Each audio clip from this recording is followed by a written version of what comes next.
आज की वीडियो ना मोस्ट इम्पोर्टेंट वीडियो है उन लोगों के लिए जो लोग नैरेटिव सेट कर रहे हैं और नैरेटिव को ही सच मान रहे हैं। तो एक जन का यहाँ पे कमेंट आता है, नरेश कुमार का, अंशु के सामने रोना आता है, पोतियों के वास्ते रोना नहीं आता है। ये तो झूठे आंसू हैं इसको बड़ा पता है। इसका जवाब तो मैं दूंगी ही इस आदमी को, और उससे पहले जो है मैं आप लोगों को कुछ और कमेंट्स बताती हूँ जो कि सरासर गलत है, और इसी नैरेटिव के साथ लोग जो है आगे बढ़ रहे हैं। और इनके जो थिंकिंग है और उन माँ बाप के लिए कैसे दिन ब दिन और ज़्यादा नफरती हो रही है, ठीक है, और ज़्यादा नफरत करने लग गए, यानी कि दुश्मनी तक के लोग उतर के आ गए हैं मम्मी पापा के साथ। तो शुरू करते हैं यहाँ पे उन कमेंट्स के साथ। प्रतिपाल Kaur, I can't say anything good about this old couple who kicked their granddaughter and daughter-in-law of their house as they wanted to give all to Anshu. They can never have peace of mind. If by any reason they were unhappy with Sapna, they should have told her to live separately, giving her a reasonable share of property to her and their own grandchildren. God will never forgive them for their this unreasonable behavior and will never live in peace for the rest of their life. तो ये औरत, जो औरत है या मर्द है पता नहीं ये कौन है, इसको मैंने कल ही रिप्लाई दे दिया था कि मैं तुम्हें इस कमेंट का जवाब कल वीडियो बना के दूंगी। तो सबसे पहले इन दो कमेंट का मैं जवाब दूंगी। पहले वाले कमेंट में ये था कि पोतियों के लिए आंसू नहीं आए, अंशु के लिए आंसू आ रहे हैं, तो ये आंसू फेक है, ठीक है। सबसे पहले तो पोतियों से पहले वहां पे अंशु थी। अंशु 2 साल पूरे होके तीसरा साल लगा था, तो तब से वहां पे रह रही है, और उन्होंने अपनी बेटी की तरह, यानी कि बेटी ही है, उन्होंने पाला है 15 साल। उसके बाद अभी वो अलग हुई, नेक्स्ट ईयर दोबारा से वो आ जाएगी। रही बात तो पोतियों की, ठीक है, पोतियों के लिए भी उनको रोना आया था। इसीलिए जब सपना 2-2, 3-3 बार इसी तरीके से घर छोड़ के चली गई थी, तब ससुर जी ने ही उसके हाथ पैर जोड़ के उसको घर वापस लेके आए थे। इस बार जब वो गई, उन्होंने उसके हाथ पैर नहीं जोड़े। और ये जो बात मैं कर रही हूँ कोई नैरेटिव नहीं है, यही मैं अपने खुद ही से ये बात बोल रही हूँ। ये बात खुद सपना ने 4 महीने पहले अपने वीडियो में बोली हुई है। जो लोग अभी अभी उनके व्लॉग देख रहे हैं, उनको तो ऐसा ही लगेगा कि सास ससुर ने घर से भगा दिया, जबकि सास ससुर ने घर से नहीं भगाया था। सपना जब घर से आ रही थी तो सबसे पहले उसने अंशु से वीडियो बना के अपलोड करवाई कि मैं यहाँ से जा रही हूँ। अंशु ने रोते रोते वीडियो बनाई थी। भाभी, दोनों भाई के जाने के बाद भाभी को मैंने संभाला था। भाभी कैसे रोते हुए हालत मुझसे देखी नहीं जाती है। अब मैं भी यहाँ पे नहीं रहूंगी, भाभी भी नहीं रहेंगी, मैं अपने घर चले जाऊंगी। मैंने डैडी को बोल दिया है, पापा को बोल दिया, पापा लेने को आ रहे हैं। तो उसके बाद दूसरे दिन सपना की वीडियो आती है, जो उसकी माँ आती है और वो कमरे में रहती है, और जैसे माँ आती है वो रोने लगती है। वो सारी वीडियो शूट होती है और वीडियो क्लिप भी डाली गई थी, वो वाला भी व्लॉग देख लेना आप। तो उसमें साफ साफ शब्दों में सपना ने बोला था कि अब मैं यहाँ पे नहीं रहूंगी। उसके एक दिन पहले ही सपना ने जो है 1 या 2 दिन पहले सूरज की रिकॉर्डिंग सुनाई थी, जो 4-5 साल पुरानी रिकॉर्डिंग थी, जो उसने वो रिकॉर्डिंग सुनाई हुई थी, ठीक है। 2020 की शायद वो रिकॉर्डिंग थी, 2020 की आई थिंक वो रिकॉर्डिंग उसने उस टाइम सुनाई थी, ठीक है। तो उसके बाद सुनाने के एक दिन छोड़ के दूसरे दिन ही वो व्लॉग आया और बोली वो कि मैं जा रही हूँ, मैं यहाँ पे नहीं रहूंगी। जब परसों 1 महीने पहले शायद उसने एक और रिकॉर्डिंग सुनाई थी, जो 20 मिनट की पूरी रिकॉर्डिंग थी, जो बाद में सपना ने डिलीट कर दी, और एक लाइव आई और लाइव में थोड़े पार्ट में सुना के उसको जो है तफसीर से वहां पे बता रही थी, यानी कि उसका रिव्यू कर रही थी कि क्या क्या इसका मतलब है उस रिकॉर्डिंग का। तो उस रिकॉर्डिंग में ये था, अगर आपको कहीं और मिल जाए तो वो रिकॉर्डिंग सुन लेना, बहुत सारे यूट्यूबरों ने अपलोड कर दी है। तो उस रिकॉर्डिंग में ये था कि मुझे लगा कि मैं वहाँ से निकल जाऊंगी तो मम्मी आएंगी लेने के लिए, बच्चियों को याद करके रोती हुई आएंगी, क्योंकि पहले भी हो चुका है ना, जाती थी आंटी अंकल। तो कोई नहीं आया लेने के लिए, हालांकि वो रोए होंगे जब ये गई हैं, तड़पे होंगे, मगर उसने उनके मरे हुए बेटे की रिकॉर्डिंग सुना दी थी।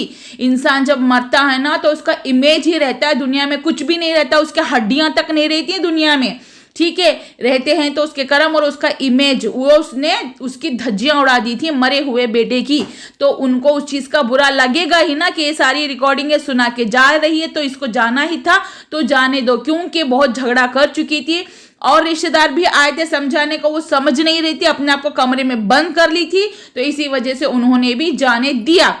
ठीक है, पोतियों की याद आई तभी वो वीडियो कॉल पे भी बात किए हैं और वो वीडियो कॉल उसने दिखाई भी है और ये भी बोला कि उन्होंने खुद से कॉल किया है, वो भी उसने सुनाई थी।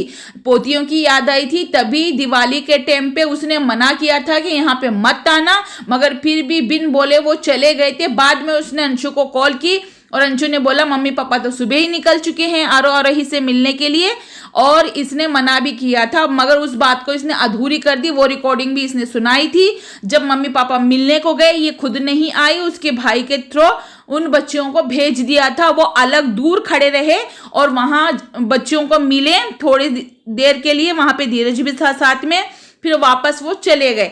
ठीक है, वो 8 सेकेंड की वीडियो धीरज के व्लॉग में आप लोगों को मिल जाएगी जब वो उनके बच्चियों से मिल रहे थे।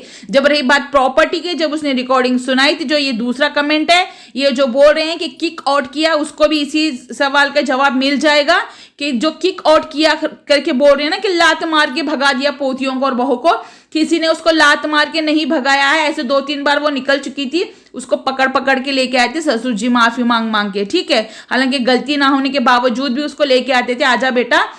ये बात उसने खुद बोली है कि हमारे 2 बेटे नहीं हैं, तू ही में हमारा बेटा है और तू ही चले जाएगी तो हमारा कैसा होगा, बच्चियां चले जाएंगी तो हम कैसे रहेंगे, आजा वापस। ससुर जी लेके आते थे, मगर इस बार उन्होंने हिम्मत हार ली क्योंकि उनके मरे हुए बेटे की इसने रिकॉर्डिंग सुना दी थी।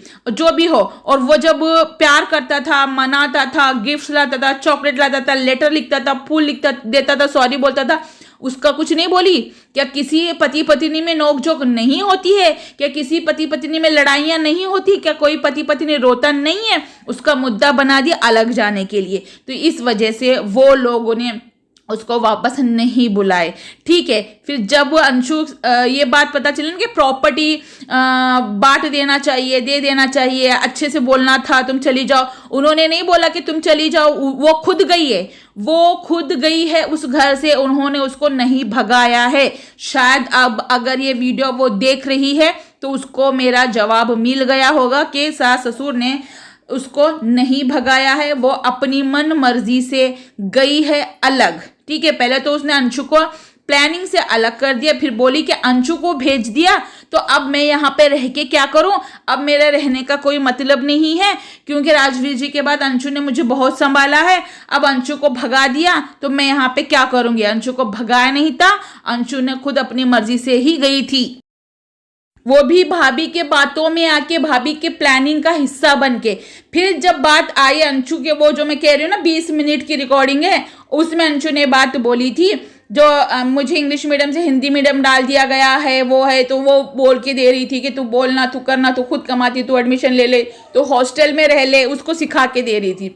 उसके बाद में अंशु ने बोली कि मम्मी पापा मथुरा वाले घर में रह रहे हैं, बाकी जो है मासी और हम लोग भी वहीं पे जाके रहेंगे, यानी कि उस घर में नहीं रहेंगे, अलग रहेंगे, दूर दूर एरिया में रहेंगे, एक ही जगह। तब वो पूछती है क्यों जाके रह रही है वहां पे, और तुमको कैसे पता, किसने बोला? इसने बोला मैंने सुना है। तो अंशु ने उसके वो कान भर दिया, यानी कि बोल दिया, और इसको लगा, और इसने बाद में वीडियो बनाई और ये बोली कि अब देखना उस घर में कौन कौन रहेगा, कौन कौन जाके रहेगा, आप लोग देख लो, मैं झूठ नहीं बोल रही हूँ, मुझे इनके सब चाल पता है, तुम्हें कुछ नहीं पता था। वो अंशु ने बोला तब जाके तुम लोगों को उसको पता चला था। ठीक, तब जब अलग हुई, ये वाली रिकॉर्डिंग से पहले 4 महीने पहले भी जब ससुर जी से बात कर रही थी मथुरा वाले घर के लिए कि वो घर मुझे चाहिए, तो ससुर जी ने पहले हाँ बोला, उसके बाद में बोला नहीं वो मैं लूंगा, तुझे तेरे पैसे दे दूंगा। तो एक जन की कमेंट का रिप्लाई जो है मैं वहां पे दूंगी। एक जन लिखती है सोनू हरजाई, एक जन को रिप्लाई कर रही है इस पेरेंट्स की प्रॉपर्टी है, वो भी बहू के प्लॉट बिचवा के उन पैसों से खरीदी हुई,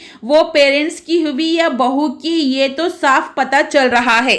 तो सोनू हरजाई जी, जो प्रॉपर्टी की बात आप कर रहे हो वो मथुरा वाला घर है, जिसके ये राजवीर के टाइम की बात थी, जो खाली प्लॉटें खरीदी गई थी, वो खाली प्लॉटें जो उसने सेल आउट कर दी थी उस घर के लिए, जो क्योंकि पैसे कम पड़ गए थे, बाकी के पैसे सास ने डाले हुए थे, क्योंकि सास के नाम से वहां पे ससुर जी ने डाले थे, तो वो सास के नाम वहां पे लगा दिया गया था और उसमें सपना का नाम भी लगा दिया गया था। अभी भी दोनों को नाम ही उस घर में लगा हुआ है, ठीक है।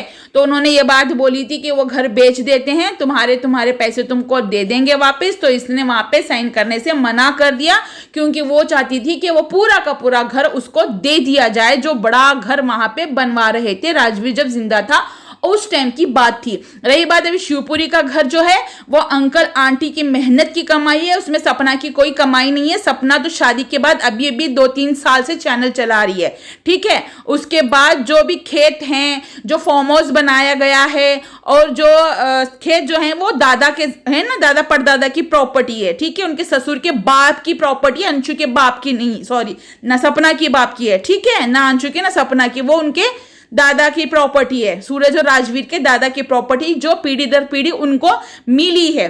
और रही बात मथुरा वाले घर की, वो अभी भी थोड़ा सा काम पेंडिंग पड़ा हुआ है जो कि कंप्लीट नहीं हुआ है, वो करवा लेंगे जैसे तैसे। जब कंप्लीट करवाना है तो उन्होंने एक ही बात सोची कि शिवपुरी वाला घर बेच देते हैं जिस घर में अभी वो रह रहे हैं, क्योंकि वो घर खाने को दौड़ रहा है, इनको काटने को दौड़ रहा है। क्योंकि जिस घर में बच्चों की किलकारियां, उनके बेटों की आवाजें गूंजा करती थी ना, वो कोने खाली हो गए, आज खाली खंडर सा घर हो चुका है, वो वहां पे रह नहीं पा रहे, इसीलिए वो घर बेच के मथुरा शिफ्ट हो रहे हैं। क्योंकि कल को किसी को भी कुछ हो गया तो आसपास अपना नाम का कोई होना चाहिए कि सडन हॉस्पिटल लेके जाए या कुछ मदद करे। वहां पे उनका अपना कोई नहीं है, तो वो अपना सोच रहे हैं, तो इसमें गलत क्या हुई बात। अब रही बात उसके प्लॉट बेच के, सपना ने जो प्लॉट खरीदे थे वो बेच के, तो जब लास्ट टाइम दिवाली के टाइम अंशु के पापा और मौसा जी दोनों जाके उस प्रॉपर्टी के डॉक्यूमेंट्स उसको सबमिट कर दिए, क्योंकि उन्हीं जो पैसे उसने मथुरा के घर के लिए लगाए थे उसमें जो है उनके ससुर जी ने आरो यानी कि सूरज की बेटी के नाम पे प्लॉट खरीदा था। और जो सपना वो कह रही थी कि मुझसे 3 लाख रुपए लिए हैं, वापस नहीं लौटाए, ना ही रजिस्ट्रेशन हुई है, ये झूठ बोल रहे हैं पापा जी, रिकॉर्डिंग है, ठीक है। अंशु के साथ वो बात कर रही थी, तो वो वाला जो है उसने ससुर जी ने वो पेपर प्रॉपर्टी के दे दिए हैं, जो कि पड़ोसी ने अपने वीडियो में स्पष्ट शब्दों से बोला है और अंशु ने भी अपने वीडियो में बोला है। प्रॉपर्टी का पूरा सच अभी तक आप क्यों नहीं बता रही हो पब्लिक को, तो उसका जवाब आज तक सपना ने नहीं दिया है। प्रॉपर्टी का सच सपना क्यों नहीं बता रही है अंधभक्तों, तो सपना से भी क्वेश्चन करो कि जो बातें सोशल मीडिया पे लाके बोली गई हैं कि प्रॉपर्टी के कुछ जो डॉक्यूमेंट से तुम्हारे तक पहुंचाए गए हैं, तुमको कुछ प्रॉपर्टी मिल चुकी है, तो वो मुंह क्यों नहीं खोल रही है, ठीक है। अब रही बात उस घर की, उस घर में कौन रहेगा कौन नहीं रहेगा आने वाला वक्त बताएगा। अगर सास ससुर रहेंगे तो वो उनका घर है, वो रहेंगे, ठीक है, किसी के बाप का नहीं कि सोशल मीडिया पे कोई वहां पे इस आलतू फालतू कमेंट करेगा तो वो रहेंगे नहीं। तुम लोग जितना मर्जी टॉर्चर कर लो, तुम जितना मर्जी उनको सताओ, कमेंट करो, वीडियोस बनाओ, उनको अभी तुम लोगों का कुछ देखना ही नहीं है, वरना उनकी हेल्थ खराब हो रही है। अगर किसी को कुछ हुआ तो उसके जिम्मेदार आप सभी लोग होंगे जो हेटर्स उनको बुरा बोल रहे हो, ठीक है। तो गाइज वैसे तो मेरी वीडियो और लंबी हो जाएगी, क्योंकि और ऐसे कमेंट आए हैं मुझे जिनको मुझे जवाब देना ज़रूरी है, तो मैं नेक्स्ट वीडियो बनाऊंगी, क्योंकि ये वीडियो बहुत लंबी चली जाएगी तो लोग देखने में बोर हो जाएंगे। जो मेरे प्यारे प्यारे सब्सक्राइबर हैं वो तो पूरी वीडियो देखते ही हैं, मुझे पता है, मगर जो नए लोग हैं वो ज़्यादातर पूरी वीडियो नहीं देख पाते हैं। तो मैं अपनी वीडियो को यहीं पे एंड करती हूँ। रही बात अंशु रिटर्न जाना है, तो अंशु को हाँ 11th खत्म होने के बाद वो 12th में वहाँ पे जाके रहेगी, तभी वो सब कुछ सही रहेगा, शिवपुरी में जाके कंप्लीट करे। और फिर जैसे 12th खत्म हो जाएगा तो वो जाके मथुरा में ही मम्मी पापा के साथ शिफ्ट हो जाए, क्योंकि वो बात बोली जा रही थी कि 1 साल बाद वो मथुरा में ही रहेंगे। गाइस मेरी वीडियो पसंद आई, लाइक शेयर एंड सब्सक्राइब जरूर कीजिएगा। मिलते हैं नेक्स्ट वीडियो में। कमेंट में अपनी राय जरूर बताइए।